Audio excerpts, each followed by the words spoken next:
Hello, my friends, and welcome back. Thank you very much for being with me again today. It seems like France activates its own garbage and, according to the Russians, show their judicial bias. France issued an arrest warrant for Bashar al-Assad of Syria for something that happened in 2013. Well, very interesting. They can go back that way. They can go to 1999 and issue an arrest warrant for Bill Clinton too for bombarding Yugoslavia. What do you think? And from all those 10 countries that were involved in illegal bombardment of Yugoslavia, France, maybe to your own president at that time? Well, nevertheless, why do we get tangled in justice? So let's see what the Russians are saying about that. Sputnik and see if they will be able to complete that garbage. They try to get Bashar al-Assad out. France's move to issue arrest warrant for Assad manifests judicial bias, Lavrov says. Now, France's decision to issue an international manifest on Wednesday, media reported, citing a judicial source, that France had issued arrest warrants for Assad, his brother Maher Assad, and two other senior officials in connection with the alleged use of banned chemical weapons against civilians in Syria. This is according to the Russians. Let's see what evidence they bring. And I'm quoting, regarding a decision of the French court which issued an international arrest warrant for Syrian President Bashar Assad, the Western judicial system, both at the national and international levels, has repeatedly proven its bias, end quote, Lavrov told reporters. Now they give us the context, the historical context, whatever they say it happened. But this is according to the Russians, remember. But you can verify it. A decade ago, a grave false flag operation by anti-government forces, according to the Russians, in Syria nearly precipitated a U.S. military intervention. On August 21, 2013, militants opposed to Bashar Assad's government launched an assault on eastern Ghouta, a heavily populated region on the eastern fringes of Damascus, the Syrian capital. This assault involved the use of sarin-filled shells. So, according to this, the anti-government forces launched an attack and they used sarin-filled shells. The incident tragically resulted in casualties estimated between 300 and 1,700. It occurred in the context of then US President Barack Obama's stern warning that the use of chemical weapons by the Syrian government would cross a red line and provoke a response from the United States. Following the attack, Western nations were quick to hold the Syrian government responsible, leading to discussions in the United States about potentially invading the Middle Eastern nation. However, a diplomatic resolution was reached, averting further escalation thanks to Russia's efforts. The settlement led to the agreement that Syria would dispose all of its chemical weapons, dispose of its chemical weapons. This process was successfully carried out under the oversight of the United Nations and the Organization for the Prohibition of Chemical Weapons. In 2016, the OPCW confirmed that Syria's chemical weapons had been completely destroyed. Okay, but still, the issue at hand here is, did they use it or not? According to the Russians, they say it was a false flag operation, and the government forces, they assaulted, and they used that. And the Americans did not intervene. Now, this is another article. I'm going to go to another article from Russia Today, the same 15th of November 2023. France calls for arrest of Bashar Assad. The Syrian president has been accused of crimes against humanity over his alleged use of chemical weapons on civilians. French judges had issued international arrest for all those guys, stemming from alleged the warrants. Let's see if How are they going to do it? Paris, formerly Syria's colonial ruler, claims to have worldwide jurisdiction over war crimes and crimes against humanity. Did you hear that? Paris, formerly Syria's colonial ruler, claims to have worldwide jurisdiction over war crimes and crimes against humanity. That's funny. But again, this is a Russian media outlet. So he said, Wednesday's media report cited an unidentified judicial source. A French court has been investigating the 2013 attacks since 2021, and its warrants mark the first international charges over the incident. The probe came in response to a criminal complaint lodged by the Syrian Center for Media Freedom and Expression and the Open Society, Open Society, is that Soros? Justice Initiative, an operation created by leftist, oh, here they are, by leftist billionaire George Soros Open Society. Thank you very much.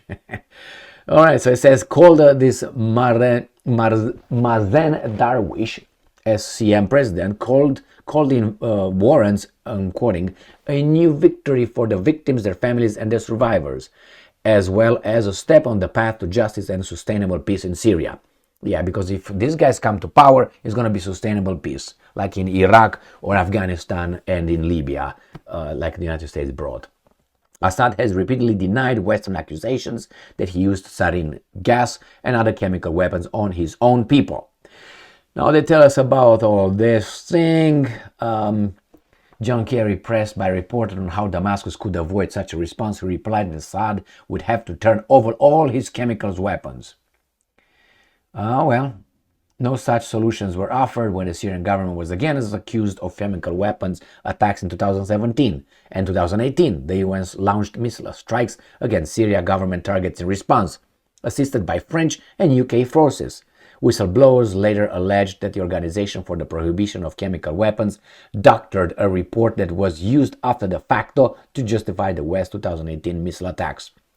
Well, Assad's regime has been embroiled in a civil war with insurgents backed by the US and other foreign governments since 2011. The government has regained control of most US troops have illegally occupied oil-rich areas of northeastern Syria since 2014. How about an arrest warrant for those guys, friends? Bias, right? Anyway, if Assad used chemical weapons, yes, he should be punished, correct, against his own people. But if, let's say, Bill Clinton, bombarded Yugoslavia without the United Nations agreement and resolution, then that's a war crime. So he should be also issued a warrant by the French court, right? Right. I mean, if we are to be honest and fair. And then again, we can get all those guys from 1999 in Serbia and send them some arrest warrants. And we are at it. We can also, I guess, extend it to W. Bush, the second, and to Tony Blair, and who's active, and many others.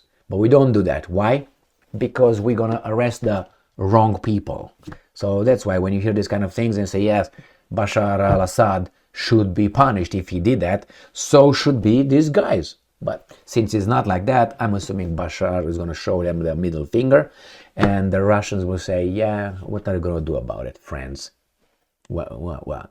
This is when certain empires, colonizing powers, still think they got it. They don't have it anymore. And that's again, Great Britain still thinks Great Britain is an empire. But hey, they got screwed by their own guys and the Americans again. So now they became the lapdog of the Americans, and they're happy about it. But they don't accept that characterization. They think they're still there. I don't think so. But why? Because these guys are the club, the plantation, US's plantation, always attack in packs. Have you noticed that France doesn't attack alone since Algeria or something? Nothing. Did you notice that Great Britain doesn't attack alone? Yeah, he had that skirmish with Argentina, which is not over. But anyway, did you see they don't attack alone? They always attack. United States, this mighty country, does not attack alone. Always in pack. First, to acquire kind of justification and legitimacy to their attacks, because we are 10 countries, or we are part of NATO or something like that. A crime can be committed by the police office if they want to do it. You have a police department, they can conduct a crime if they're corrupt. No? The same here. NATO can and they did create a lot of problems. Have to use certain kind of words. So again, did you notice that these big countries, they don't attack alone, and they don't get involved in direct confrontation with countries that might hit them over the snout, puck, puck, or the beak? France would not challenge Russia directly, neither United States or Great Britain. They're attacked through others. And if there would be a war, it's not going to be France against Russia. It's going to be France with other weasels against Russia. Why? Because they're so strong. I mean, my friends, in your own lives, you have experience and you understand when a gang comes to beat you up and you're alone, who's the strong guy and who are the weak guys. Otherwise, they would come one-on-one, but they don't. So again, they're going to talk about Syria. Again, they want to destroy Syria. Ooh, France versus Syria. They like that one. It's not going to be France. Did you see? They bombarded, in 2017-18 with Trump. It was United States, Great Britain, and France again. 3 against Syria. Okay, my friends. I mean, I know my French friends, my British friends, my American friends don't like that. But is that a fact? Is that a fact? You don't like it, that's a different story. But it's a fact. And I'm pointing out that these guys attack in packs. Is that a fact? That's a fact. You don't like it, that's your problem. But I'm making the point that is to make. These guys attack in packs because they're scared. Why do you think they attack? Because they want legitimacy. What else others you have? What other reasons can you do some mental gymnastics to come up with? Because we're good and good comes together, but evil came together too. Remember the Axis, Second World War? So that can be blown away. Yeah, they're not going to do anything. They're going to issue this, and probably, this is what bothers me in a certain, to a certain extent, is why other countries don't issue their warrants against Clintons, Blairs, Bushes, and all these guys. Why don't they do this? Only these guys claim moral superiority. Did you notice that? The free countries, United States is good at it, placing sanctions on everybody, of sending arrest warrants and but the Russians do not say that, okay, arrest warrant for Clinton, even if that would not happen. But I'm just saying, have you heard that happening? And we can get some French examples as well, if we just dig a little bit. So it's just these guys always claiming superiority, moral superiority. It's exhausting. All right, then nothing is going to happen. It's just going to be a posturing for some votes somewhere, or some idiots that you want to move that way. And you want to move those idiots that way, in that direction, activate this idiocracy with no logic. You got Soros involved. Whatever that thing touches something, you should go the other way. If they will say, oh, we should go left, you should definitely go right. You should go that way, 180, my friends. The same with the U.S. government. When the government comes and tells you, we did something for you, we're going to do this for you, people, your antennas should be like your dick. Ping! Just like that. Thank you very much for being with me again today. Stay strong, stay smart, look for the truth, and be just.